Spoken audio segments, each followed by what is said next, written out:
Our mission at SD Bullion is clear: the lowest cost gold and silver available online. While we do not have pretty blue boxes, free shipping on every order, or glamorous gold and silver infomercials, SD Bullion has the lowest prices that may save you hundreds on your next order. So before you make your next investment, do the math and join the over 40,000 new customers who have recently made the switch to SD Bullion. Why pay more? Now, this SDR currency mapping though, why the heck would a crypto coin want to map the assets with which they are digitizing into the supported SDR currencies, unless they were somehow associated with the SDR? And as Lynette did point out, it sounds like China was assigned ownership of figuring out a way to make the SDR a reality. Hey friends, thanks so much for joining us. I hope you're all excited to hear this very important conversation, because I think it will be important, and it's going to help us sort of re-level set about cryptos, what they mean. There seems to be a real emotional response now to cryptos, and almost as though it's a religion. And I just tried to have a conversation with a friend of mine named Lynette Zang, and it was met with quite a bit of vitriol from my friend Jsnip, Joe, and Bix Weir, and even Andy Hoffman. So I want to talk a little bit about that, and we'll have a little bit of a roundtable discussion. No holds barred, and we'll proceed with respect. So I want to welcome to the show Jsnip, Joe, and Brad. Joe, how are you? Doing good, buddy. Thanks for having me on. Yeah, thanks for coming on. And Brad is a senior software engineer over at Intel, and I've interviewed him once before. Brad, welcome back. Hey, Sean, thank you very much. I appreciate it. Now, since everyone's familiar with Joe, he's kind of famous in the crypto space. And by the way, I have made the joke to others that I really don't wade into the crypto talk very much. And I've literally said that's sort of the territory of Jsnip and Bix at this point. So it's funny that the one time I wade into the pool, I get eaten alive. We pulled you right in. Yeah, you did, you old cantankerous old son of a gun. Brad, let's talk about your background briefly so people know who you are, and that you are indeed a smart guy. Well, I don't know if it's about intelligence. Let me just give you a little bit about credibility, because that's really very important here in this discussion. So let me just quickly talk about academics. So I have undergraduate degrees in biochem, biophysics, and computer science, as well as my MBA, split between Oregon State and Purdue. I have about 5 years of experience. I worked with IBM as a software engineer previously, and I'm hitting about 6 years with Intel presently. So. And then also, as we discussed last time, Sean, a couple of weeks ago here, I am also working part-time in my own time on the Precious project, which is incredibly similar to, I believe, what our topic is going to be today. So I'm very interested to wade into this. So thanks for the invite. Your project is Precious Coin, and we can talk a little bit about that. I know that after you saw Lynette's initial video, which led to me contacting her, you feel that this ACChain coin is essentially the evil twin to what Precious coin could be. So now we'll throw back to Joe, because Joe, I know you're also very experienced when it comes to software and a lot of this stuff. Do you want to talk a little bit about your background? Yeah, I'm a software developer, database applications, CRM applications, kind of a thing. I wrote my own, kind of like people might be familiar with LogMeIn or TeamViewer. I got a program that I wrote that does kind of what they do, except you use remote desktop instead. Just a tech guy, basically. Self-taught on a lot of stuff, but I, kind of dive in with both hands and feet and learn what I need to do to get the job done, kind of a thing. So when I heard about cryptos and which the first thing would have been Bitcoin, I knew how it operated and that sort of thing, and I just thought, I don't know about this thing, but then I watched it, I paid attention to it, I studied it more, and about 6 months later, I think I completely changed my mind and did some videos on YouTube to say, hey, look, guys, this, I think I got this one wrong in the initial investigation here. There might be something to this, and then since that day forward, I've always kind of jumped on the crypto bandwagon, so to speak. But, some people may take me as being biased just because I am, but I'm not. I still tell people, it doesn't make sense to me that you have this digital thing, you can't even touch it. You can't do, at least with $1, you can print the Federal Reserve prints $1, I can pull them out of my pocket, I can, give them to you, you can give them back, and we can actually touch it. With these things, you can never touch them. You know what I mean? It's like in the ether, so to speak, but that doesn't change what they are and what they're doing and where this world's heading. So, I feel like I have a duty now to kind of report on this stuff and let others know.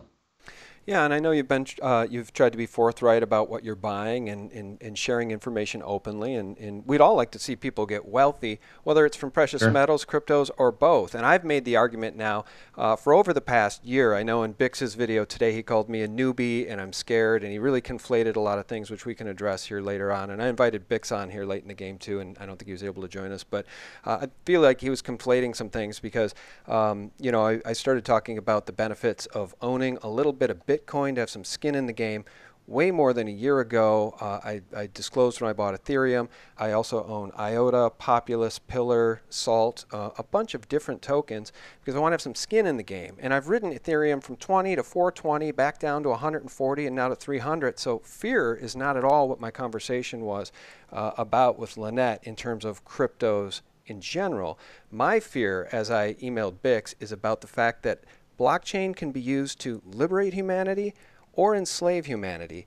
And based on Brad's email that made me aware of Lynette's video that she posted just the other day called "The Global Unit of Account is Now Shifting from the USD to the SDR," I watched it and it really resonated with me, and I did have fear that, maybe the banksters, the people at the top of the pyramid in Basel, Switzerland, at the BIS, have come up with a way to ensnare and enslave humanity with their own evil blockchain. So that's how the discussion started. And I just want to read this. This is the original email Brad sent me when he alerted me to the new Lynette Zang video that I just mentioned the title of. He said, which exposes a new crypto coin. Turns out it's an evil twin of Precious. Same dang concept, but controlled by the evil bastards. And it's the backing for the SDR. Now, I think we all made a leap that Lynette was correct. Maybe she's not correct, but I do think the big picture should be kept in mind, and that is that if the banksters were ever able to pull this off, and if they could really start to digitize the world's tangible assets, they could keep this scheme going forever. And I guess I'll throw it to you, Joe, because you know that the banksters' plan, or at least the New World Order plan with 5G, is to chip and track and trace everything on the planet, all things and all living creatures, including humans. So this leap, I think, that Lynette made, or I should say the deduction she made, or the research she's been doing, made a lot of sense. But do you think she's entirely wrong? Is she way off base? I'm not going to say she's way off base. I think when she picked this coin out and the way everybody took it, because I was getting flooded with emails, so it's not just me, thinking this, by myself, is that this coin, this ACChain coin, is the IMF's coin. The SDR is going to be attached to this thing. They've got it in their website and some of the imagery she showed, where it talked about the SDR and that sort of thing. I mean, let's go back for a second to a guy named Aaron Russo, filmmaker, great guy, created a documentary called Freedom to Fascism about the IRS income tax scam and all this crap. He exposed his relationship with Rockefeller. They want to chip everybody. They want to do all this stuff. Shortly after that came out, that guy got a fast-moving cancer and died. All right, I don't write that off as conspiracy. I think he was taken out.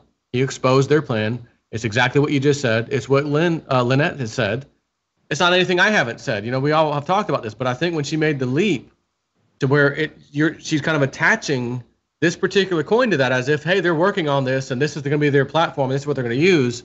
I'm sitting back here saying, well, hold on, I haven't, the IMF, there's nothing on the IMF that even mentions that coin for one thing. And when I look at what the coin's doing, I go to their website. By the way, I watched the same video you watched of her. And that guy I told you earlier that emailed me, it's like, hey, watch this video. It was the same video. So I know where you're coming from as well. But I think she's making a few assumptions. And where I'm looking at this to say, wait a minute, all I see is another WordPress template website, which all of these companies that run out these ICOs use. It's the same practical WordPress plugin template. It looks flashy, it looks new, it's modern, it's the same thing. So I'm thinking, okay, this is another company. This is a Chinese company. I looked up their website. It was created like 3 months ago, right? It shows who registered the website. This has nothing to do with IMF at all. And, I'll say my opinion, but I'm doing the research. And it's just another company wanting some skin in the game. And I think what they did was take it to a level of, hey, because like we'll have one coin like, InsureX. We're going to be on the insurance, it's a, blockchain technology where you can buy and sell, insurance or whatever. You can get car insurance, house insurance, any kind of insurance. Then you've got some like Veritasium, where you can do these smart contracts and you can rent these things, right? What I'm seeing, what these guys are doing, matter of fact, another one, Proppy. Anyone hear that one? Proppy, a real estate token. So I'm seeing this particular, whatever company or organization, ACChain, or just ACC as they like to be called, as saying, hey, we want to do all that stuff. We want to be all of it, and you want to use our coin, and they have multiple ones. I clicked on one of them. I was looking. I left the page up just to give you an example. There, because one of the things she mentioned was, they're getting in the real estate market. They're going into Texas, except that U.S. citizens aren't allowed to get in on this. I'm like, well, hold on a second. I know. I should have corrected her on that as it pertains to EOS and others, right? And that did pop into my head. But sometimes in an interview you don't interject. I'm trying harder and harder these days not to interrupt my guests. But that's one where I should have asked. You're the best at that, by the way. I don't know if that's true. I should have made. I should have jumped in at that point, I think, to say, well, wait a minute. It's okay. But it's a regulatory problem with this criminal government. That's the problem. Yes. They don't want anybody in this nation to be able to protect themselves. They're anti-crypto, and I think Jeff Berwick is increasingly correct when he says people who live in the United States falsely believe they're free. We see more and more evidence of that. Brad, I'm going to turn it over to you here in just one second, but I just want to say one thing. I just wonder if the whole crypto space as it pertains to YouTube is becoming a little bit like a religion, because again, all this was two people having what they believed was an informed conversation and asking a lot of questions. And yes, maybe Lynette made some leaps. I don't know that she did. I'm just acquiescing, saying perhaps that's true. But it was just a conversation, and the reaction was like Muslims, decrying somebody who just spoke badly about Prophet Muhammad, and I was thinking about it today, and it's like, okay, here's the new moniker for these crypto guys. Don't mess with a man's wife, his car, or his cryptos. Cryptos, add cryptos. You guys are it was just vicious. Okay, so I want to just circle back and let's keep our eye on the ball, because again, Lynette and I were just having a conversation, right? And you said you went to their website. So did I. It's all in Chinese. I can't read a thing. But they did. Well, they have English. They have an English. Did they? Okay. But they did make 2 videos that they did publish to YouTube. And here's what they say at the end of one of them. Listen to this. Asset digitization, with ACChain linking billions together, will allow global circulation of assets. Together, we can build the future, a shared economic community, and a digital kingdom. I'll pause it there. Linking billions together. That doesn't sound like a small coin project or a one-off. It sounds like a very, very big idea and a digital kingdom. So I'll turn it over to you, Brad. What have you discovered about the source code? I know you've tried to look into that, or take us away in any direction you'd like. Absolutely. So first of all, I want to say that, I'm interested in an early statement you made there, Sean. I'm interested in people becoming wealthy off of crypto. I'm interested in the little guys becoming wealthy off of crypto, right? Those who are already whales, those who are already in control of the fiat currency systems, screw them, frankly. And when we see something with the potential to allow the current power structure to continue in this new paradigm of cryptos, that's a warning in my mind. Now, to Joe's point here, we need evidence, right? I spent quite a bit of time also poring over websites and through white papers and through source code, as you mentioned, Sean. And I have come up with a bit of evidence. Nothing completely, red flag warning that directly links this crypto to, say, the BIS, the Bank of International Settlements, or the IMF with their SDR, or even the Chinese government. All I see are indicators. And Sean, I sent you some screenshots. Maybe we can jump into those in a minute here. I see indicators that we have a very well-financed, very, very well-connected group of developers and businessmen who are pushing this coin very aggressively. And they're succeeding not just in China, but as you mentioned, in Dallas, in Britain. I mean, they're sort of tentatively moving internationally, and I find that very interesting. Now, to back up just a little bit, because this is a really new thing, just hit the airwaves yesterday. ACChain is a concept for, as that video said, digitizing assets. So effectively taking, I think they started with tea leaves in China, taking the the asset of that physical tangible tea leaf asset, pushing it, digitizing it into a brand new coin, and then doing an ICO with that coin, effectively allowing investors within that coin, the new coin, to own a portion of the underlying asset, the tea. They've also moved out to real estate in Dallas. This is similar to the precious concept, and we don't need to get into that right now. We can discuss that later if you wish, Sean. But the comparison ends there. Basically, we're looking at digitizing assets. Yes. When you get into the source code of the ACChain, you really quickly see they're not doing this in a sort of distributed fashion. They're effectively centralizing control. Now, maybe it's just a really aggressive coin model. Maybe they're doing something brilliant. So be it. If it's just a new competitor in the coin space or in the crypto space, cool. But Sean, do you have those screenshots ready to share here with viewers? Yeah, I do, and let's get to those in a second. And and if I can't share them here through screen share, I assuredly will put them in the video before posting it later tonight. So we'll talk about them. But I just want to see if we can agree on this. And Joe, I want your thoughts. I think where we went wrong, Brad, or where I went wrong with Lynette, is that we should have said if. And actually, you did say if in your email to me. The second paragraph, which I haven't read yet, was, Sean, if a global cryptocurrency controlled by the BIS comes to internationalize property onto their crypto blockchain, they get their one world government and one world currency all in the same stroke. This is the 1988 Economist cover. So I thought that that's really important because I bring up the 1988 Economist cover prediction a lot, which is something big, something new, a world currency in 2018. We've been standing at the cusp of that change here all year. We're less than 6 months away.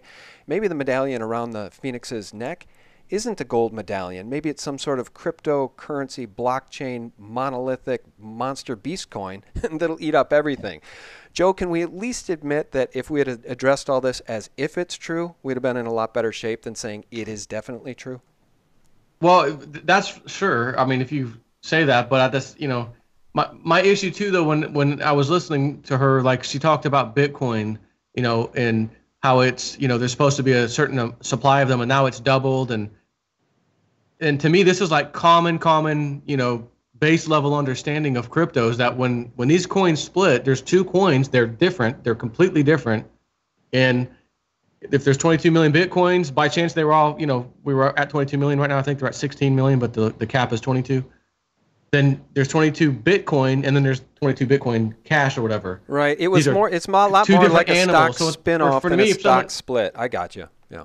Yeah. So I mean, if someone's talking to me, and I, or like in this instance, I'm watching the video, I'm watching you, watching your video, and I hear someone I'm taking as a very knowledgeable, intelligent person, because she is. I mean, I've seen her background. I know the kind of stuff she talks about, and she's, I have no problems with that. The problem was once she started getting into the crypto space, it became like not obvious, but kind of painfully obvious. She's talking at a pretty, making people think, I guess, she's at a much higher level on the crypto space than maybe what the truth was. I guess maybe she was just trying to kind of hold the conversation. I don't know, but when I saw that answer, that's to me like, crypto 101, everybody knows that, and she does, that's what really got me to say, wait a minute, I need to really hone in on what she's saying. And as I'm watching it again, I'm just getting the emails of people highly concerned, and because they're taking her word, as kind of gospel because of her background, I guess. Can I jump in here briefly? So yeah, Joe, I think this really was a question even for those of us that are really involved in cryptos, because other than Ethereum, we had never really gone through a fork process that had as much publicity as Bitcoin.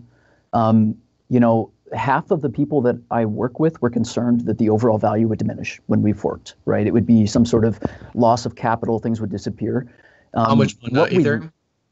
I'm sorry, with Bitcoin. No, okay. Half the people, I actually, didn't pay too much attention when Ethereum took place. I wasn't an investor at that point. But at this point with Bitcoin, there was a lot of concern.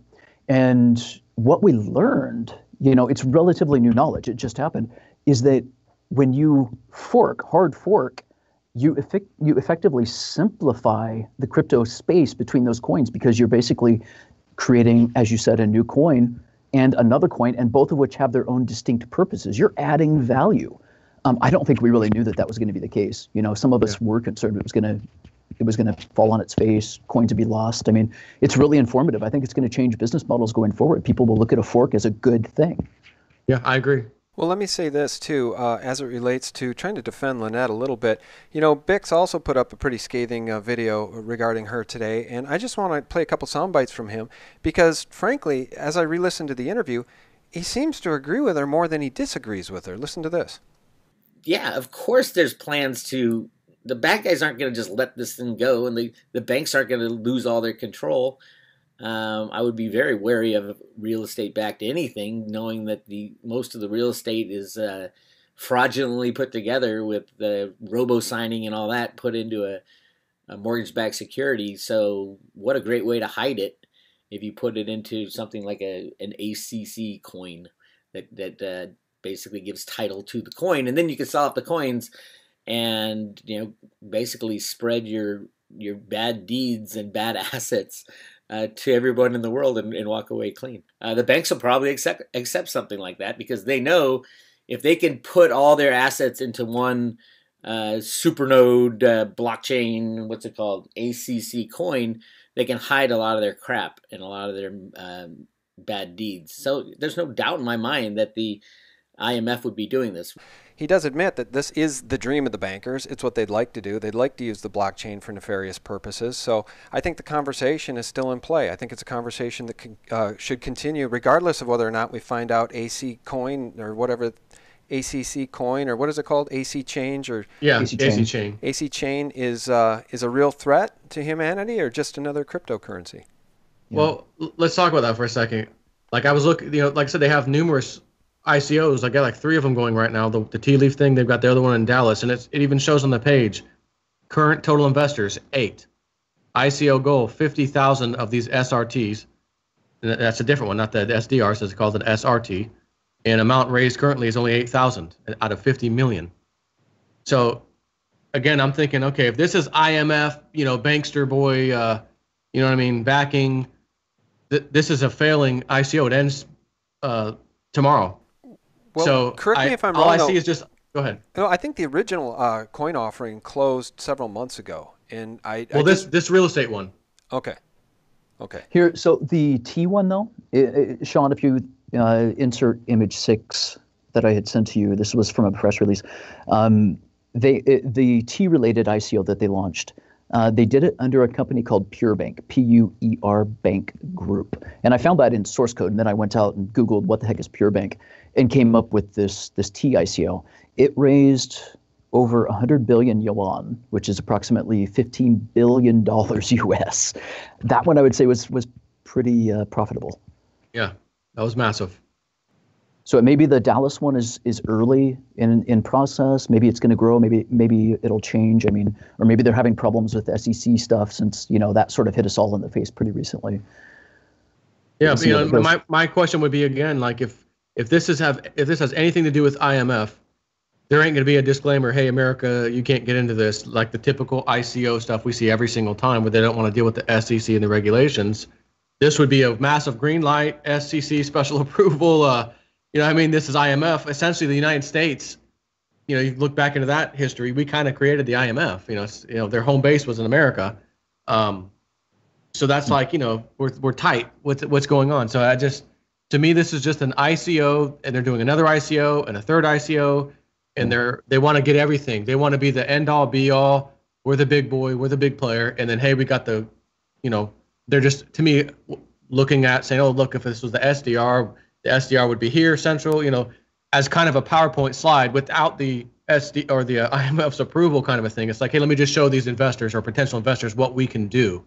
That's kind of what I'm getting out of this whole thing with them.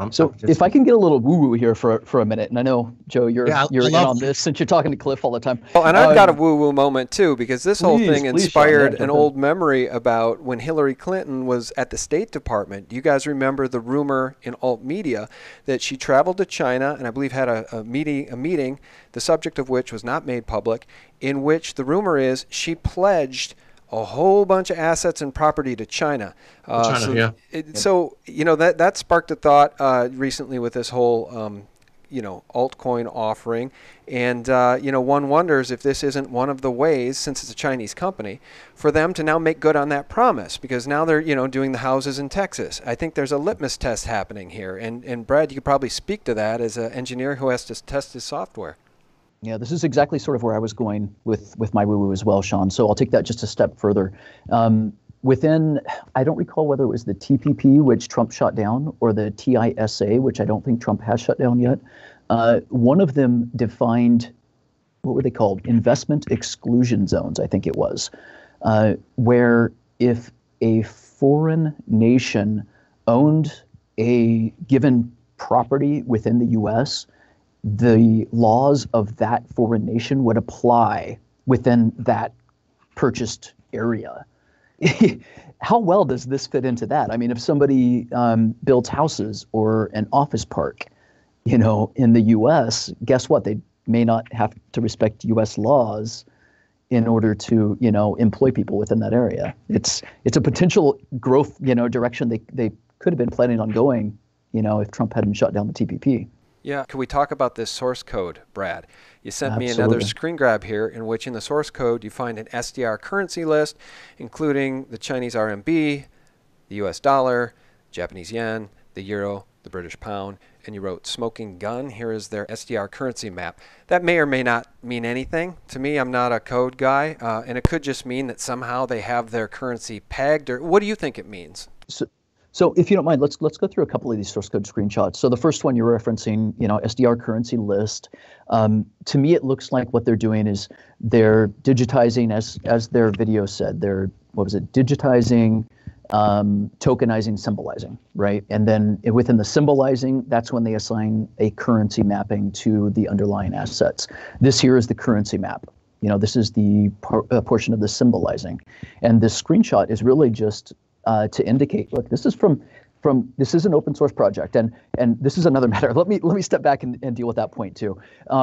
So early on, when I was investigating this source, to me it looked like it was not a complete source dump. It was an open source project. It was on GitHub, yes, but it didn't look like it was complete or compilable.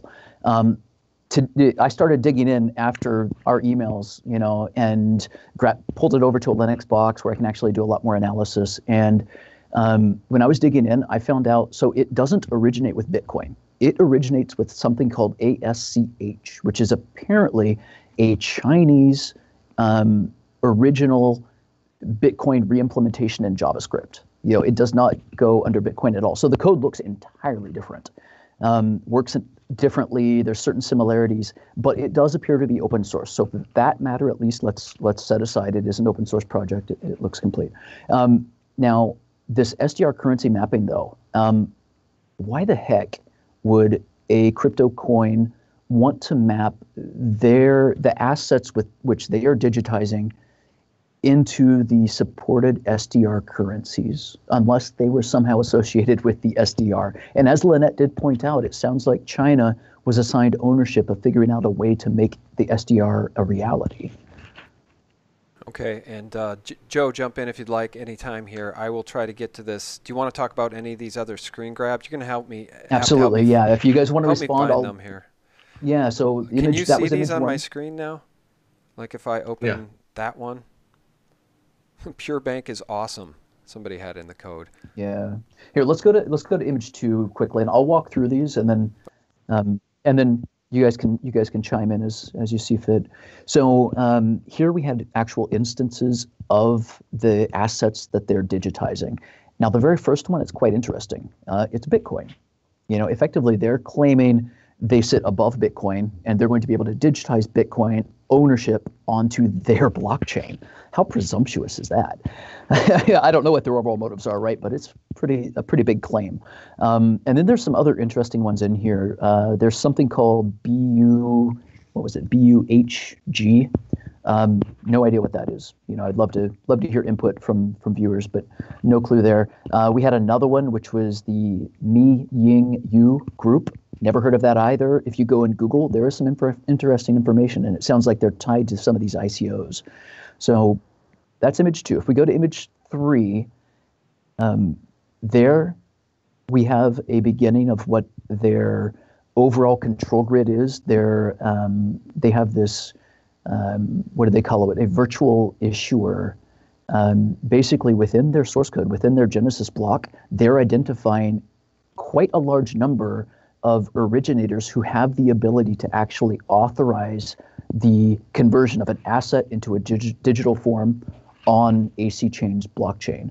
Interesting stuff. Like it's a power structure, right? When most of us, like, I consider myself a constitutional, patriotic type of American, basically, that, I'm interested in freedom and individual rights. These guys, they're looking at imposing a power structure.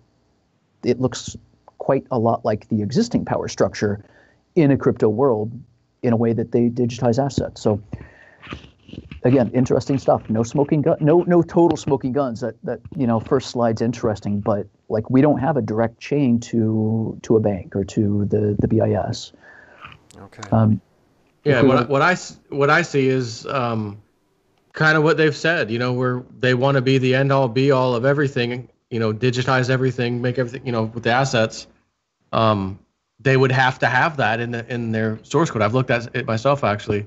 To me, if you're claiming you're going to do this and this is what our tokens and whatnot, or this particular one can do, I'm not surprised to see that in there. You would have to have some of those conversions and stuff in there with the different currencies and the SDR, because that's kind of what their original videos were showing was, hey, if the SDR, is in the middle or the center and Bitcoin's out here in the US, Supernode and all these nodes, yep. I'm not surprised, is what I'm saying, that I would expect to see something like this, Okay. Yeah. Well, and remember their mission statement too, linking billions together. I'm just not sure how a Chinese startup, unless, well, of course there's over 1 billion people in China, so it's not, an unbelievable statement, I suppose, but there's only, 6.5, 7 billion of us on this planet. So if they want to link billions together, again, I just think it lends a little bit of credence to Lynette Zang's premise. And I wish we could find a smoking all these gun. Tokens are, right? Well, sure, but I just wish we could find a smoking gun linking, with Litecoin, linking this to the IMF and or the BIS. So, and every coin wants to rule the universe, of course, right? That's the nature of capitalism. But these guys have an embedded power structure that mirrors even the naming of the SDR and the current currencies in their source code. Thank goodness it's source code. It's open source, right? Like we can actually look at this and get some indication of of where they may be going, right? It's not, like I said, it's not 100%, but it looks pretty damn suspicious.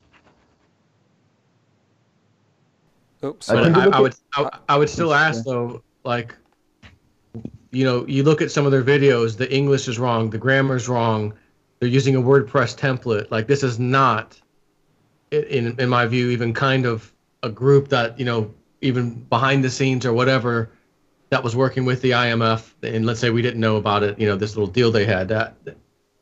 This is just, I don't know. Initial ICO of $15 billion. That's impressive. And let's go on through a few more slides here because there is some more evidence I dug up, and let's just, we'll see where we land.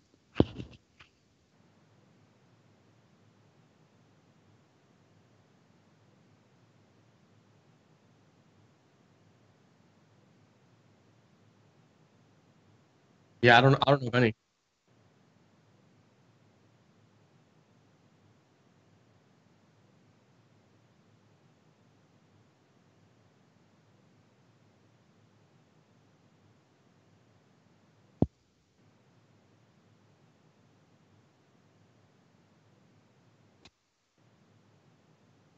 Okay, so we have, so PureBank, we can see in the code here, they're talking about PureBank is awesome, right? And then they have their initial dinner mention. It's the keywords that you put in to restore a wallet. Interesting. So this is just where I found mention of PureBank, and that led to Googling around to find, okay, let's go to image 5 and we'll say, okay, what is PureBank? And take a look at this. So I'll read this title here, Sean. So back to a standard system. PureBank benefits the world while the power of the standard system comes into effect all around Britain. Interesting. So they're launching pretty big. It looks like they have acceptance from Central Hall, Westminster in Britain. There were some details about the launch, but I didn't get those in the screen grab here. Yeah, interesting. And there's one other screen grab that you had as well that you sent me. Yeah. This one here. And this is the one where we're talking about the PureBank was also the group that was behind this. Actually, let me just read some of this if you don't mind. This was the tea-related ICO. So I'll read this paragraph. In China, PureBank Group first assembled some highly refined collector's tea and established the tea as the standard asset. This was their test of the digitizing system, basically. And on the back of the asset, issued a digital currency in full compliance with the standard that it had developed. They're developing standards. Who are these guys? The group named the currency PUYIN. I don't know how to say that. PUYIN. Then, through an open source asset expansion program, the assets grew in volume and now have a value in excess of 100 billion yuan. PureBank Group took steps to make sure that their technology was sufficiently robust to handle the high volume of asset swaps. And it goes on to discuss how it, added value to the underlying asset, and it was a great thing for the people who owned the T.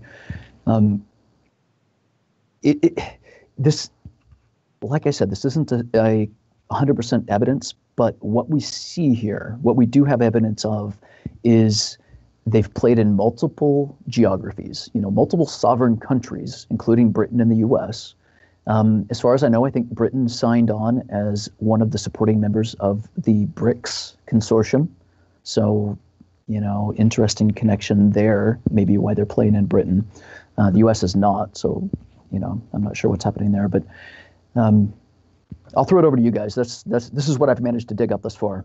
Yeah, well, it's interesting, and again, it's just a conversation like the one I had in Lynette. I just don't think conversations should be, relegated to the penalty box if people disagree. And if she's way off base, then she's way off base, and videos should be made. But I just don't think that they should be character assassination videos about the fact that she has no qualification to even talk about this subject at all, because this subject is new to many of us.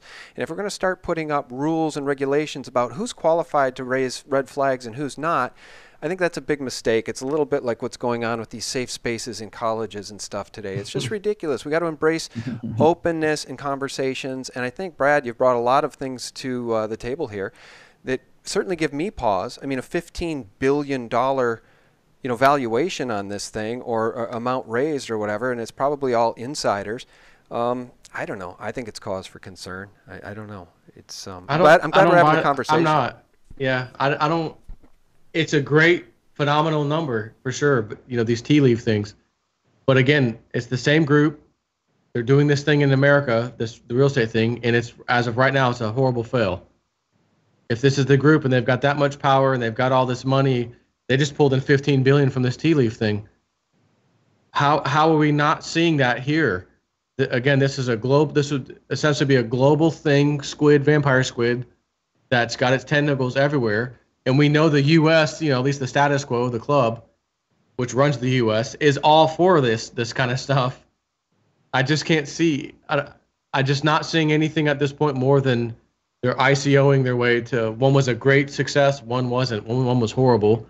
And then they've got this other thing. I was looking on their site, this third coin or whatever. But I don't know. I mean, I looked at all this stuff. But again, if you look at what their video shows, I'm talking the ones from a few months ago that they first put out.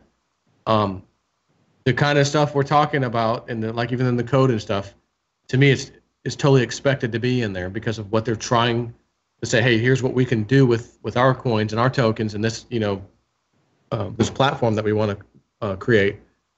And Joe, let me interrupt with just a question. Why would they mirror the structure of the SDR as we know it if they were not associated with the IMF or with the SDR in any way? What do you mean? Well, they're mirroring the currencies, right? The 5 currencies that make up the SDR, the index. They're in code, and also the power structure as far as the supernodes, of the U.S. and China and however it may grow. Why would they mirror that power structure if they were purely just an independent coin trying to win in a free market? I see that as you have a structure you and I can see, other people can see. They clearly have too. They know the structure, the IMF, the SDR, the fact that China's been put in there not too long ago. So again, if you're going to present something to people and say, hey, look what we can do, it's got to be legit. It can't be, fake. These are things we all know about, so put it in there as we know it. So we know there's the structure with all these different, countries with their currencies. We've got the IMF/SDR in the middle, and they're just saying, we can digitize this whole thing, and they have to show you the way it is currently. I don't know. That's how I'm seeing it. So there is your argument they're hoping to sell out to the IMF eventually? Say, hey, IMF, look, we can digitize all these things. Buy us out. I mean, that effectively sounds like it, right? I mean, digitizing assets is something the free market can do. That's something that Precious Coin is looking at doing. But we would never subjugate ourselves to a control structure that, is really against, I would say, humankind. Right. Well, that's the other thing. I mean, you got all these other coins, like Bitcoin or whatever. Are they all going to sign up and allow their coins to use this kind of structure when we're talking about decentralized versus the centralized, like super nodes? I don't know any of these coins that would even say, okay, I sign, we're against that, but yeah, we're going to join this giant superstructure. Again, I think they're just trying to show off this massive capability that they have, to hopefully prepare that when wherever we head technologically speaking in blockchain land, they'll be like, oh, we're ready. We're ready to deal with that first. We've already got a lot of the stuff in place. Use us, for whatever part of it they need to be part of.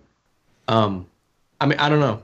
That's kind of my take on it. I hope you're right. Some of this we're going to see as we go forward, right?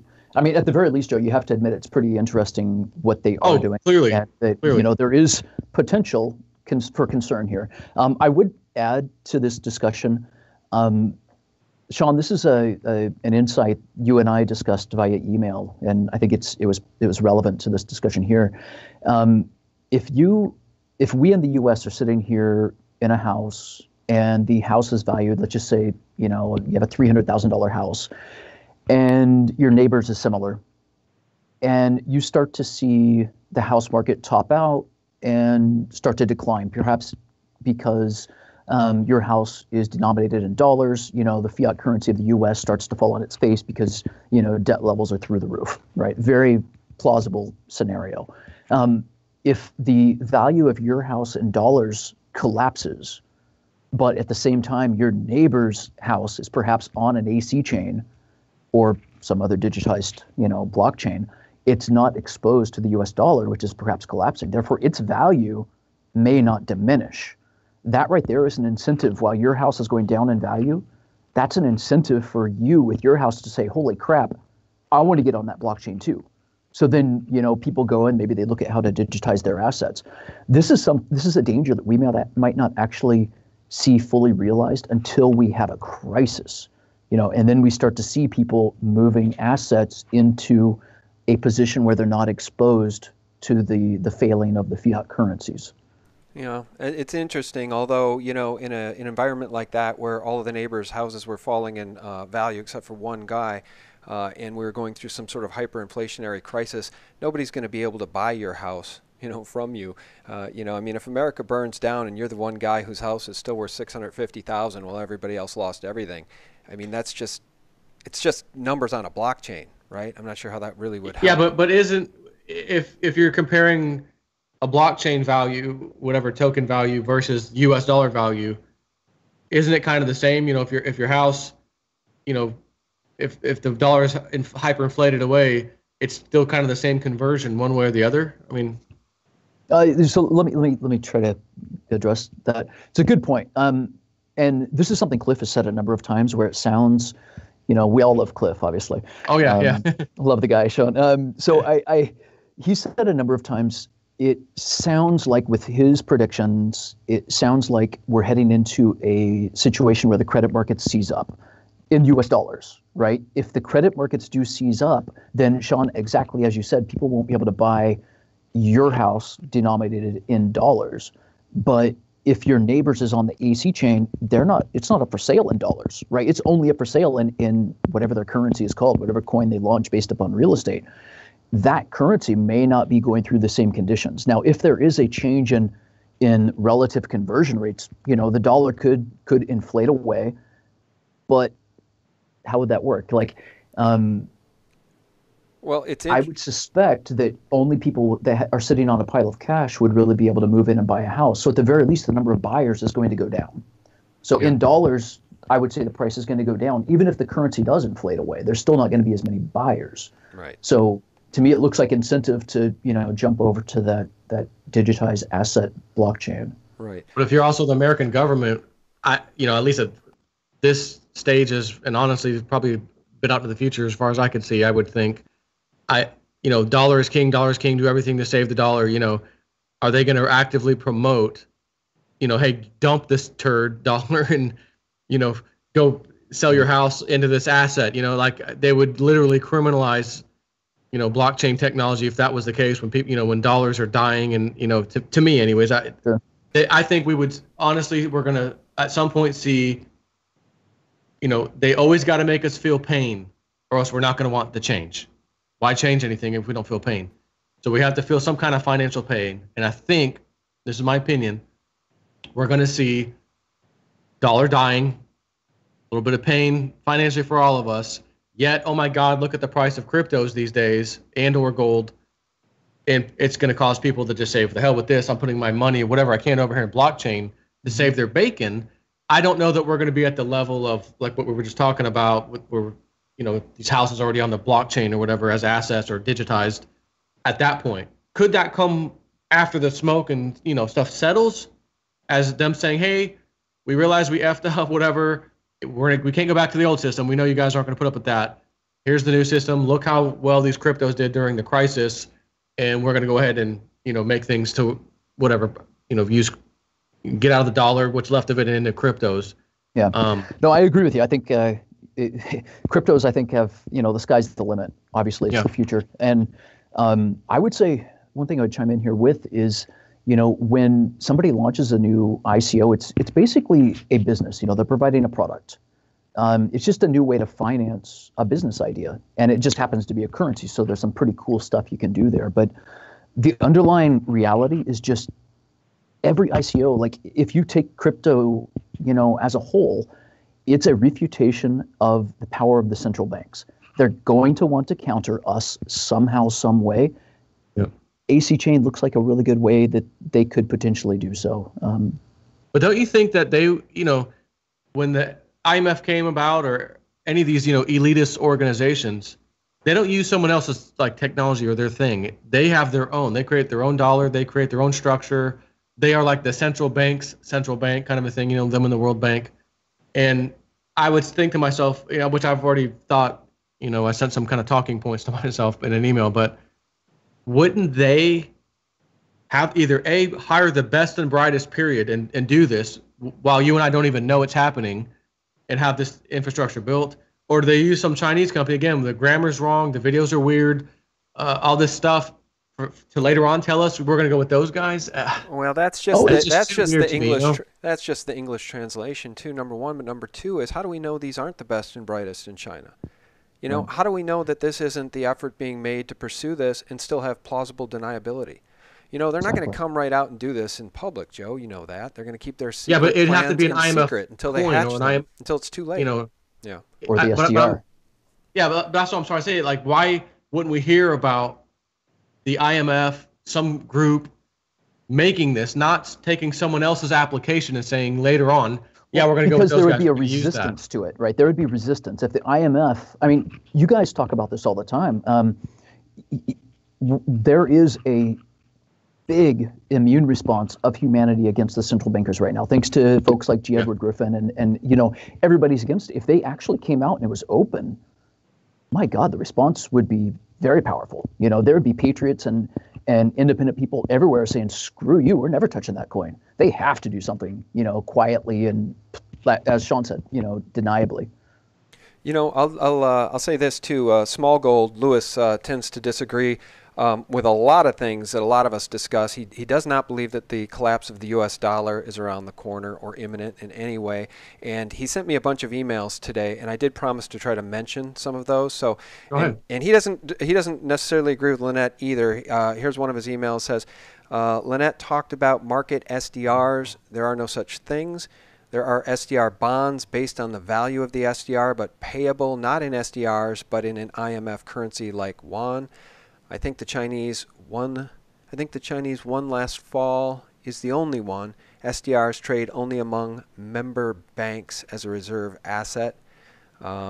He says he's still shaking his head. SDRs are nothing more than digital abstractions that represent the value of a basket of currencies, but are not backed by those currencies. So along comes a company that is going to digitize T and other assets, and somehow the IMF is going to abandon the structure of the IMF to include digitized T as part of the SDR basket. And there are other emails here, so count him as a skeptic as well. But, you know, again, I think it's a conversation worth having, and I don't think that we should stop having conversations when we know that there is stuff going on behind the scenes. Plans are being hatched to get us into whatever this new system is. As the 1988 cover, The Economist magazine predicted 30 years ago, in 2018, get ready for a new world currency. What does that look like? I'm not sure, but it doesn't look like a dollar being the world's reserve currency anymore. And if I might add, the SDR, as Smuggled said, is a basket, an indexed basket of world currencies. That's kind of exactly what ACChain is doing, right? They're digitizing individual assets into individual currencies and then coagulating those into an indexed SDR, and they're not actually providing any means for individuals who participate to trade their SDR. It's only those individual, asset-based currencies. So to me, it sounds like the mapping within ACChain and the mapping of how he described the SDR are one-to-one, right? Just the understanding is different. Yeah. Sorry, I had you on mute there, guys. I was trying to find something that I saw at Zero Hedge earlier today. Can you guys hear me? Yeah. Okay. Regarding Wells Fargo, I think their CEO or CFO or somebody was just fired because of the unbelievable incompetence and essentially corruption at Wells Fargo. And it just sparks the thought. We know what happened in 2008 with the bailouts, the TARP funds. These bankers are at the highest level. They are professional liars and thieves. So what's to stop any of these criminal international banks from engaging in whatever the promise has been made behind the scenes, the handshake deal between the bankers? We know Hillary Clinton admitted to Goldman Sachs she has a public and a private position on everything. She too is a liar. If she pledged assets of the United States, land, property, or people to China, what's to stop them from making good on that promise if they can do it in secret? And by the time you figure out your house has been digitized and sworn to China, it may be too late when they start knocking on your door with an eviction notice. I know that's a leap. It's a gigantic leap. But it is, it's woo-woo, as Cliff would say. It's woo-woo. Totally fair. Totally fair. Yeah, I think if we can move into the potential for this coin, if we just assume and put aside the controversy for a minute as to whether it is the SDR, whether it's just an independent company, if we assume for a moment that it is related to the SDR and to the IMF and to the power structure, you get into conversations like that, and where they can take this. I mean, how long is it before they're not just digitizing a house, but maybe digitizing a person? This guy has a degree, this guy doesn't, this guy, has an IQ of whatever. Digitize them, right? They become an asset to your supernode. Well, and this does tie into the 5G Internet of Everything, in which they absolutely want it. They have said they want billions of microchips. They want to chip every living thing. They want to chip every product. They want to chip everything. It's going to be trackable. It's traceable. It's tradable. How do you trade these assets they're going to how do you trade these assets they want to chip if you don't digitize them? This may well be the slippery slope towards the beast system that we've been talking about for a long time. The 5G, the Internet of Everything, the mass chipping. It's all sort of falling in line as far as I can see. And yes, we're making leaps, but again, it's conversations that we need to have because it is all part of their new world order system. I don't think they're going to go softly into this good night, you guys. They are not going to go away, short of an alt-right revolution, and that's the scariest part. Joe, do you have 5 more minutes? Yeah, absolutely. Okay, I just want to give Brad an opportunity to talk about Precious Coin. This is not an advertisement for Precious Coin. It's not why Brad's on. Before we go there, let me just say one thing, just to make myself kind of clear to everybody.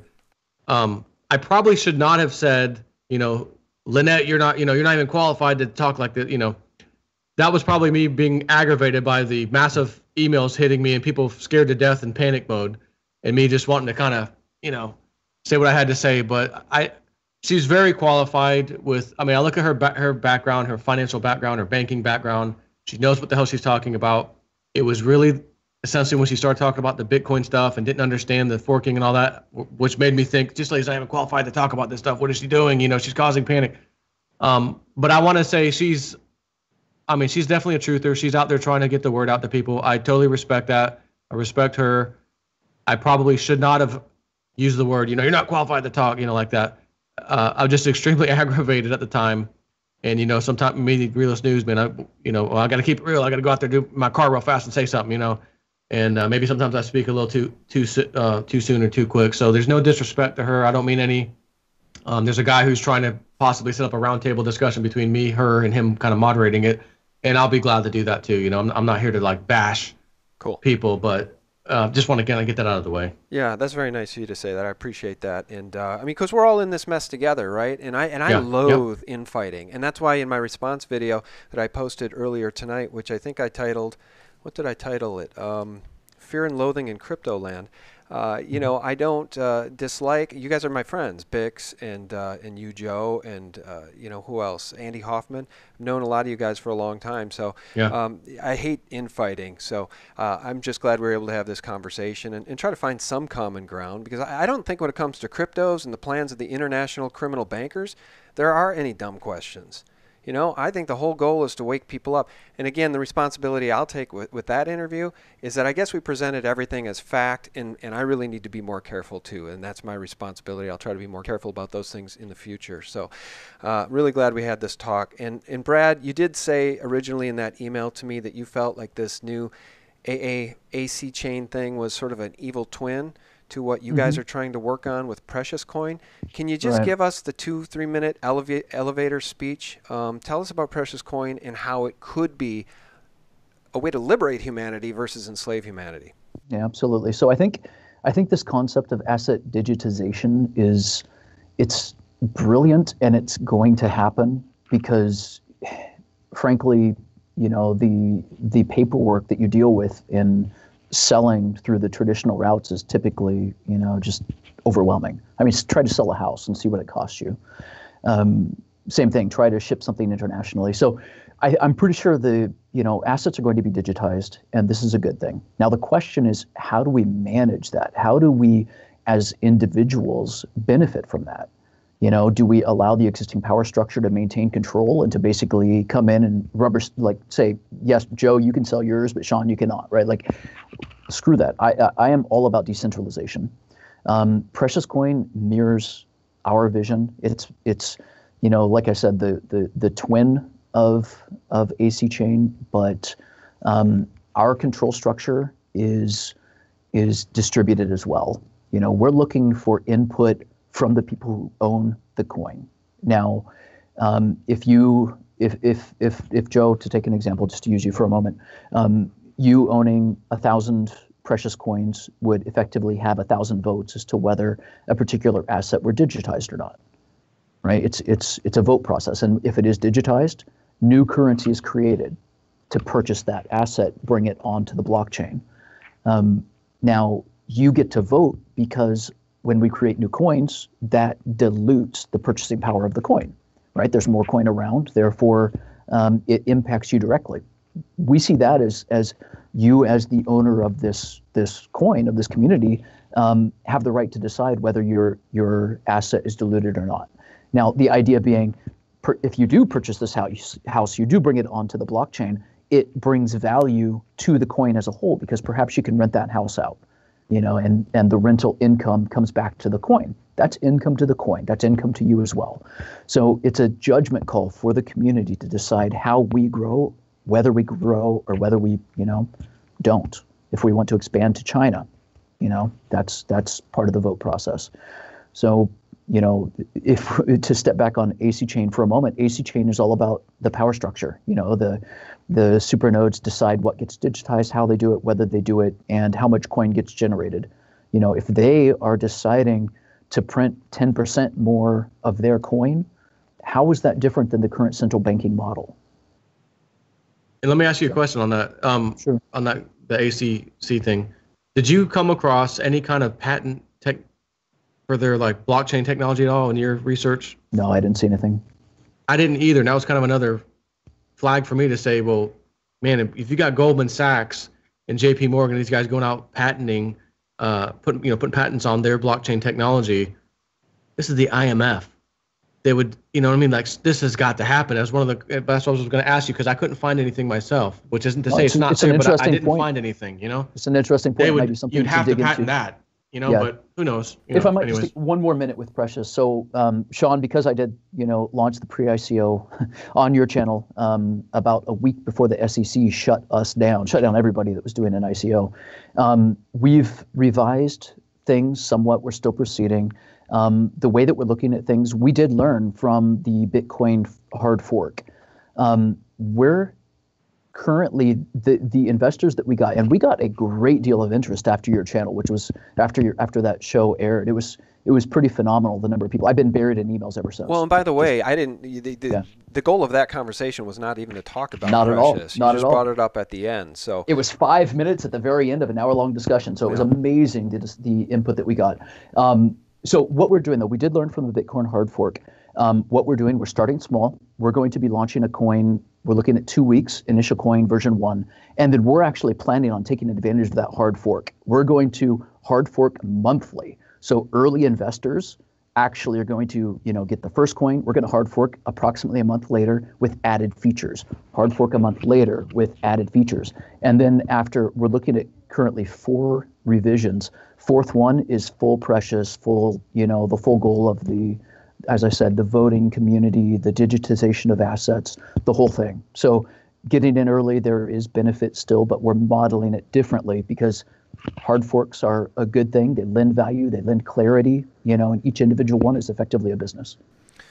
all right. Well, this digitizing of assets thing, I feel like I'm in above my head a little bit here, guys. I've gone beyond my pay grade here, but I do appreciate the information, and it would be interesting to get Jsnip and Cliff to have a conversation with you about Precious in the future and what you see. We may have to do that. Yeah. Okay. Well, I'm just really glad we talked about this ACChain thing, guys, and I really appreciate Jsnip, Joe. I appreciate all your time. Thanks for coming on. No, I appreciate it.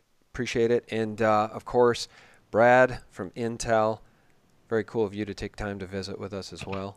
Thank you, Sean. Joe, pleasure speaking with both of you. By the way, Brad, whenever you sign off on Skype, does it go do do do do? The Intel sound? That's a different sound. It sounds like it's crashing. It's terrible. Okay. All right, guys. Well, thanks so much. And everybody who's tuned in, thank you so much for your time. We really appreciate your support at sgtreport.com, which is now finally mobile friendly. And we've been working hard to make improvements to the site. So please stick with us for real news 24/7, the antidote to corporate propaganda. Thanks for watching. God bless.